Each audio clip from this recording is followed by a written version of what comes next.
I've been a firefighter for 15 years, work at Engine 37 on the west side of Buffalo. It used to be very scary. I remember when he was studying for the exam. I actually helped him study for the exam, and I was scared at first, but I'm confident in his abilities. Juan has just recently come over to the firehouse on Rhode Island in Shenango, and he's a great addition. He's a great guy to have around, good cook. I used to work restaurants before I got on the fire department, so having a good place to cook was pretty important to me. Alongside my job with the fire department, I am a professional contractor, and most of my work is done through Artisan Kitchens. Well, when we got in the house needed a lot of work. So he came in and he gave us great suggestions. I'm a firm believer that every person has the opportunity to have a kitchen renovation. Kitchen renovations aren't limited to those who can afford them. I'm very willing and happy to help someone make their dreams come true. My family is wonderful. I have a son who's 19, a daughter who's 9, a little girl that's 6. The girls are open to getting out in the kitchen and cooking. They love to go in there and try new things. Favorite thing to cook? Probably ribs. I'm open to anything, any kind of suggestions that they can give us to create a nice, quick, easy meal for the family. No matter how good of a cook you are, there's always room for improvement, and to have a professional give some pointers is always welcome. Hi. Today I happen to have the distinct honor and pleasure to work with one of Buffalo's firefighters. We chose the beef and noodle, which is a firehouse-style meal, and the fresh Yukon Gold mashed potato. These are the kind of meals that these gentlemen and ladies eat and prepare all the time that are out there, protecting us, and we're very, very grateful. Today we made an authentic Puerto Rican carnival food called acapulco. It's a tough word to say. Acapulco. Acapulco. Acapulco. Acapulco. Acapararo? Acapulco. Acaparia. That's how you say it. It's one of those things where you've eaten it, but you don't really know how it's made, and I was actually intrigued by it. My sous chef is Puerto Rican. He taught me how to make it. Today I did a simple apple crisp. My main goal was just to get the kids in the kitchen after I met Isabella and Ariana. I just wanted to cook with them. Also, I just wanted to prove that dessert can be simple and quick. You don't have to take the time to make a pie crust, and I think apple crisp is easier, quicker, and much better. I'm here today with Tim, and we're going to be making a classic, hearty firehouse meal.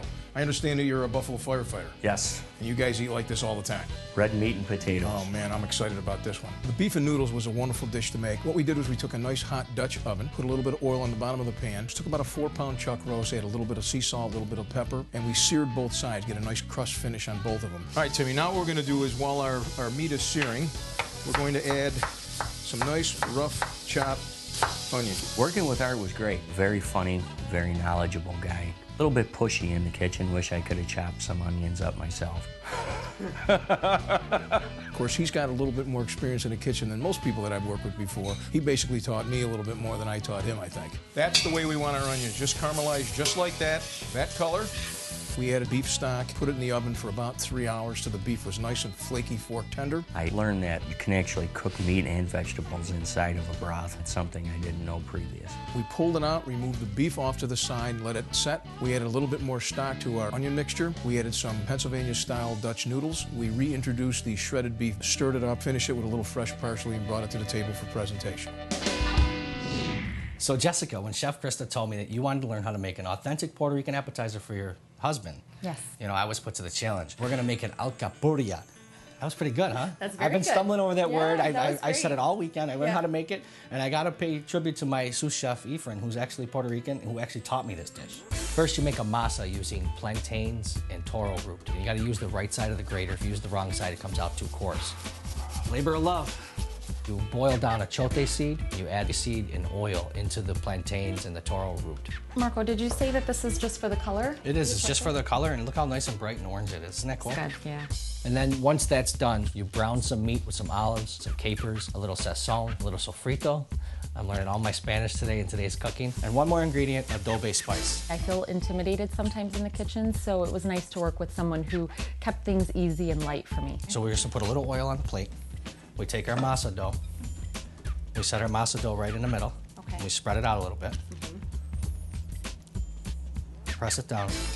And we're just gonna roll our masa up to cover it all up. And then we wanna drop it right in our oil. So nothing spills out. So nothing spills out. So we're just gonna drop it right in there. You see how it's frying. and you put it in a paper towel and eat it. That's how they do it in Puerto Rico. Salud. No, buen provecho. What she said. Cheers.